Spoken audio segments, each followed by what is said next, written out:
अस्सलाम वालेकुम दोस्तों, मेरा नाम है इम्तियाज़ अली समर और आप देख रहे हैं summer TV Urdu YouTube channel. दोस्तों, पाकिस्तान वर्सेस न्यूजीलैंड के पहले वनडे सीरीज़ में पाकिस्तान को शिकस्त फाश का सामना करना पड़ा और बहुत ही बुरी तरीक़ा से पाकिस्तान को न्यूजीलैंड ने शिकस्त दे दी।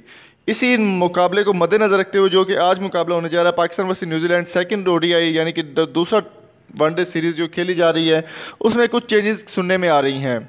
तो वीडियो स्टार्ट करने से पहले मेरी आपसे रिक्वेस्ट है कि अगर आपने अभी तक हमारे चैनल समर टीवी उर्दू को सब्सक्राइब नहीं किया तो जल्दी से सब्सक्राइब कर लें और साथ मौजूद बेल आइकन को ज़रूर प्रेस कर दें।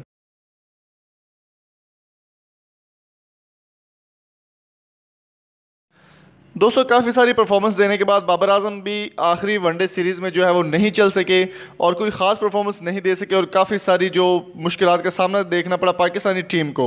तो इसको मद्देनज़र रखते हुए पाकिस्तान सिलेक्शन कमेटी ने एक ऐलान किया है, एक कुछ चेंजेस की गई हैं जिसमें 2 से 3 चेंजेस जो है वो सामने आ सकती हैं कि बाबर आजम को खिलाया जाएगा और इनके साथ जो है कुछ चेंजेस करने वाले हैं वो सिलेक्शन कमेटी इंज़मामुल हक और पाकिस्तान क्रिकेट चेयरमैन के जो बोर्ड के चेयरमैन हैं एहसान मानी, उनका कहना था कि कुछ चेंजेस की जाएगी सेकंड T20 सेकंड ओडीआई में, यानी कि दूसरा मैच जो आज शाम को खेला जाएगा उसमें चेंजिंग सुनने में आ रही है कि शायद ये बात सुनने में आ रही है कि इमामुल हक को जो है वो ऐड किया जाए।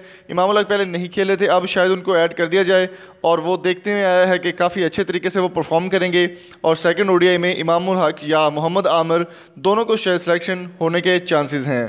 तो उम्मीद करता हूँ ये छोटी सी वीडियो आपको पसंद आई होगी। अगर आपको ये वीडियो पसंद आई है आप हमारे चैनल को सब्सक्राइब कर सकते हैं और साथ में बेल आइकन को ज़रूर प्रेस कर दीजिएगा। और एक और चीज़ आपके साथ शेयर करते चलेगी, यहाँ पर आपको स्पोर्ट्स अपडेट मिलती रहती है हर तरह की।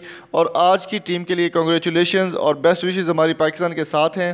अपनी बेस्ट विशेज़ देने के लिए पाकिस्तान की टीम को कमेंट ज़रूर कीजिएगा। Thank you so much. Allah हाफिज़।